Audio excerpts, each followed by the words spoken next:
Okay, well, thank you, Tom, and thank you, everyone, for allowing me the opportunity to put an idea on the table for your consideration this afternoon. 99 years ago, Warren H. Manning initiated the effort to develop a three-year, multi-year effort to develop a national plan for the United States. And although this slide is blurry, you will see that he, I can read for you, that he argued that old methods of managing the nation's resources must give way to new methods of planning and design that are based on what we call today geodesign. Warren H. Manning was an influential American landscape architect, American landscape designer. He had a notable career and made many achievements for the profession and for the country. And the thing that perhaps is most important to us today, that he was definitely a pioneer in resource-based planning and design and community-based participatory design. And he was author of this national plan I described. So the plan that Manning developed has been called a statistical profile or an atlas of the entire country. You might think of it as a hard copy national spatial data infrastructure. He developed the plan through synthesis of over 2,000 data sources. He used map overlay concepts and techniques and a land classification system to study the country, to understand the current context and the trends, and develop recommendations for future resource utilization and preservation. And in many ways, you could think of this development of this plan using these techniques as the launch of what we are here today to celebrate is geodesign. I don't want to take too many of my minutes to talk about how the plan fits the geodesign model because I want to get to my punchline. But I think as I was listening to Carl Steinitz and others last night talk about what really are these elements of geodesign, it's fascinating to read Manning's plan and see how closely his work aligns with what we're trying to implement today, although in a different generation. He began by establishing a design goal, which basically was to develop a geodesign for the country, and he put a tremendous effort into understanding the study area and the trends affecting that area and identifying some possible changes, and made recommendations about those possible changes. And one of the most important things that, in my mind, he also did was gain stakeholder input into his plans for the country. So all of that history about 100 years ago is building or laying the groundwork for me to make a suggestion to you that we celebrate. And I think we could celebrate not only the centennial of a remarkable achievement by Manning, but also celebrate our readiness to make geodesign a social movement, which I understand is one of the things that have been suggested in this auditorium a number of times. And I would argue that we have reached sort of critical mass in terms of having the data sets and the technology platforms and a body of knowledge and experience to make geodesign a social movement. So if we were to do that, what would that be? So we could think of a celebration as to articulate a celebration in the form of a project. That project might be national in scope. It would be another form of a MOOC, a massive open online and on-site collaboration. We would design a project that would address a design challenge that lots of people in the country have a passion or an interest in, and that it would be simple enough to get lay participation, but complex enough to have potential for high impact. And as we approach a project of this sort, we might also want to manage our expectations and not wait to be told that we can do it, but go about a project with no real promise of implementation of our design. Why would we do this project? Well, essentially to make geodesign a social movement. And in doing that, we would demonstrate in a highly visible way the value of geodesign.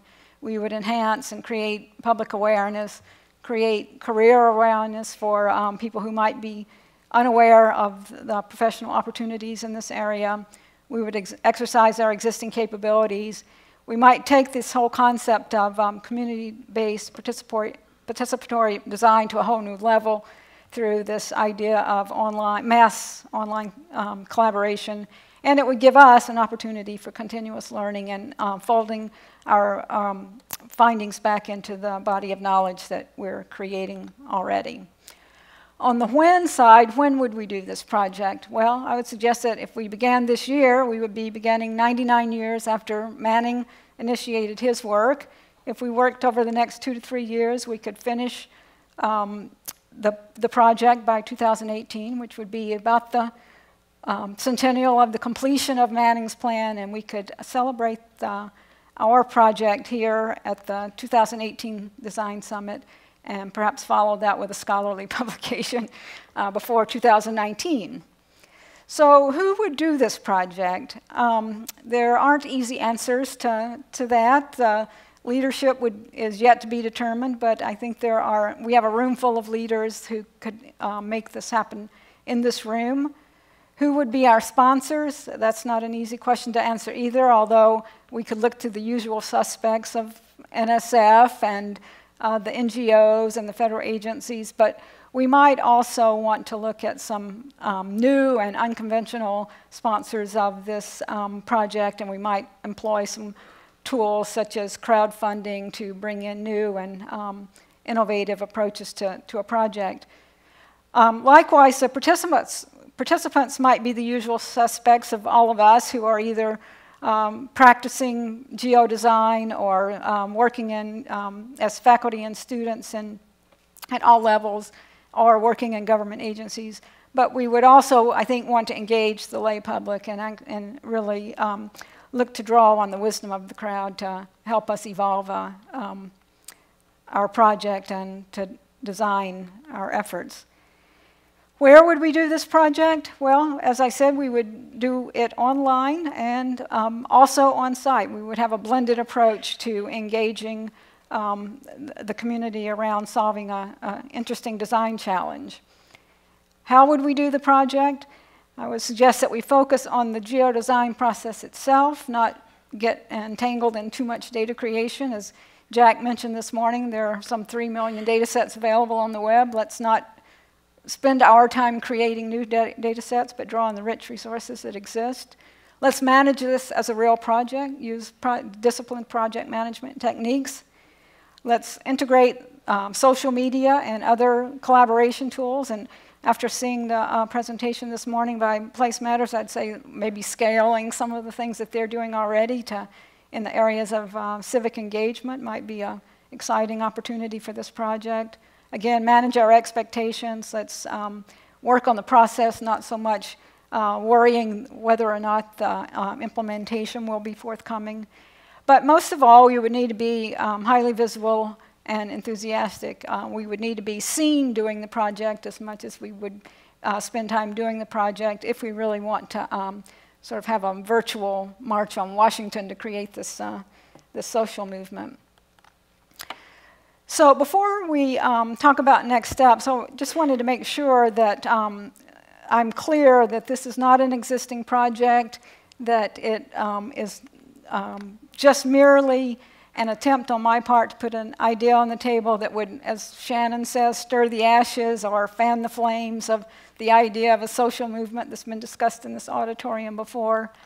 But should we decide to do that, our next steps might be to assemble a team, scope the project, identify our funding and our partners, and agree on some common technology platforms, data, processes, and so forth, and then get started. So with that, I'd like to say thank you for the opportunity to put an idea on the table and leave you with 3 questions. One is, if we don't build social movement by a celebration, then what? If we don't do it among ourselves, if the people in this room don't do it, then who? And if we don't do it now, then when? And thank you very much. Yeah.